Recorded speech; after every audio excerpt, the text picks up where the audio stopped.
Jajaran Polresta Cirebon meringkus pentolan geng motor yang menganiaya korban hingga meninggal dunia.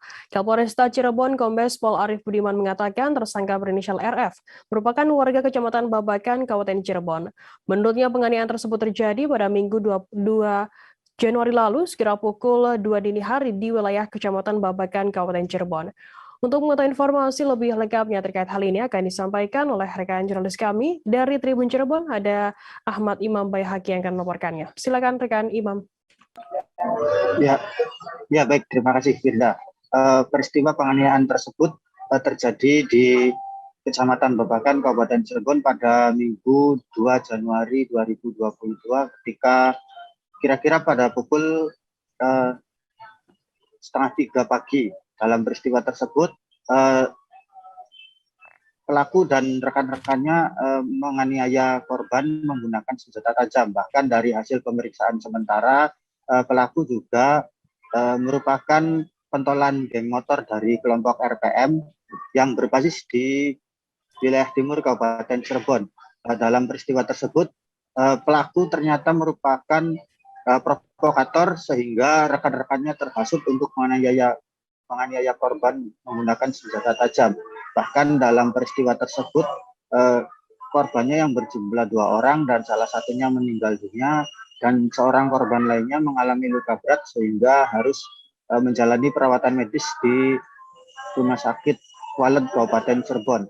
Dari hasil pengungkapan kasus tersebut, petugas Polresta Cirebon juga mengamankan barang bukti berupa senjata tajam, yaitu celurit, sepeda motor yang digunakan pelaku dan rekan-rekannya dalam penganiayaan tersebut, dan sebuah atribut berupa jaket kelompok geng motor dari RPM. Dan saat ini pelaku juga masih menjalani pemeriksaan lebih lanjut di Mapolresta Cirebon dan para petugas juga masih melakukan pengembangan untuk mengungkap tersangka lainnya. Dan RF sendiri merupakan tersangka baru yang ditetapkan oleh petugas setelah dari penyelidikan dan pengembangan kasus tersebut. Sementara beberapa pelaku lainnya sudah diamankan oleh Polresta Cirebon sejak beberapa bulan lalu. Dari perbuatan penganiayaan yang dilakukan RF dijerat pasal 170 KUHP, 351 KUHP, dan 180 KUHP. Dan ancaman hukuman maksimalnya mencapai 12 tahun penjara. Hingga kini para petugas juga masih memburu pelaku lainnya yang diduga terlibat dalam penganiayaan yang mengakibatkan korban meninggal dunia tersebut. Demikian, Firda.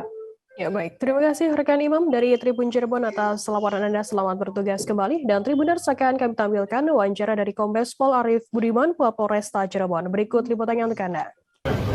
Selamat siang dan salam sejahtera bagi kita semuanya. Om Swastiastu, Shalom, Namo Buddhaya, dan salam kebajikan. Rekan-rekan media sekalian, bagaimana komitmen dari jajaran Polresta Cirebon untuk melakukan pemberantasan sekaligus juga penyisiran dan pembersihan geng motor yang ada di wilayah Kabupaten Cirebon yang kegiatannya cukup meresahkan warga. Maka dalam kesempatan siang hari ini jajaran Polresta Cirebon kembali menyampaikan informasi kepada seluruh masyarakat terkait dengan rangkaian kegiatan pemberantasan geng motor yang mengganggu kondusivitas warga Kabupaten Cirebon. Di sebelah kiri saya ada satu tersangka atas nama inisial T yang kesehariannya adalah sebagai anggota geng motor ekstasi dan yang bersangkutan seringkali melakukan tindak pidana yaitu berupa penganiayaan dan pembacokan. Bagaimana yang barang bukti kita amankan ada satu buah celurit yang tersangka yang bersangkutan juga terlibat dalam perkara penganiayaan sekaligus juga pengeroyokan yang terjadi pada periode malam tahun baru yang lalu, tanggal 31. Tepatnya TKP-nya adalah di Desa Bojong, Kecamatan Pabuaran, Kabupaten Cirebon. Tersangka ini kesehariannya memang beraktivitas sebagai geng motor dan juga sering melakukan kegiatan-kegiatan yang sifatnya adalah tidak hanya kriminalitas tapi juga mengganggu ketertiban dan keamanan masyarakat Kabupaten Cirebon. Tersangka saat ini tidak dilaksanakan upaya penangkapan dan penahanan guna proses penyidikan lebih lanjut terkait dengan perkara pengeroyokan dan juga perkara penganiayaan yang mengakibatkan korban mengalami luka berat. Terima kasih sudah nonton. Jangan lupa like, subscribe, dan share ya.